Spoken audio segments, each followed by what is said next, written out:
உள்ளவர்கள் அனைவரும் சேர்ந்து நம்ம பள்ளிக்கூடத்தில் படிக்கிற மாணவர்களுக்கும் மட்டும் இல்லாமல் பெண்கள் பள்ளி ஊத்தாயிரம் சரௌண்டிங் இருக்கிற பள்ளிக்கூடத்துக்கும் உதவி செஞ்சுட்டு வராங்க. நம்ம யூனிஃபார்ம் கேட்டாலும் கொடுக்குறாங்க, கல்வி உபகரணம் கேட்டாலும் கொடுக்குறாங்க, முதலுதவி பற்றி கேட்டாலும் கொடுக்குறாங்க. வேறு எந்த உதவி கேட்டாலும் இதுவரை ஊத்தாயிரம் சுற்றி இருக்கிறோம் தரலன்னு சொன்னது கிடையாது. அப்படிப்பட்ட ஒரு நல்ல இடத்துல நாம் எல்லாருமே இருக்கிறோன்றது ஒரு பெரிய இறைவனுடைய பாக்கியம். இந்த நேரத்தில் நம்முடைய கிருஷ்ணகிரி மாவட்டத்தை சேர்ந்த காட்டகரம் அம்மா அவர்கள் வருகை புரிந்திருக்கிறாங்க. நாம் பள்ளியின் சார்பாக வருக வருக என அனைவரும் சார்பாக இருக்கரம் கூப்பி வருக வருக நம்போடு அவர்களோடு இணைந்து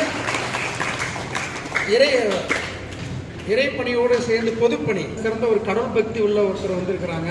நாம் ஏதாவது வர வேணும்னா கூட வாங்கிக்கலாம் அப்படின்ற ஒரு எண்ணம் உங்களுக்கு வந்திருக்கலாம்.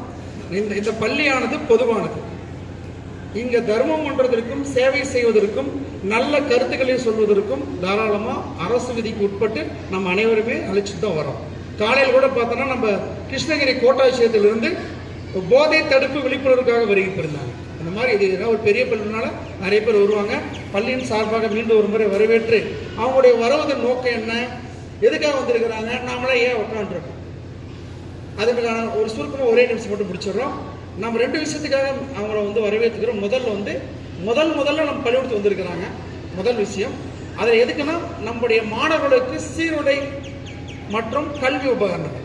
இப்போ 9ஆவதுலேருந்து 12வது வரைக்கும் கவர்மெண்ட்டில் ஃப்ரீ ட்ரெஸ் தரதில்லை, இலவச துணி கொடுக்க மாட்டாங்க. விலையில்லா சீருடைகள் தரத்துக்கு வாய்ப்பு இல்லை. வருங்காலத்தில் வாய்ப்பு இருக்கலாம். 6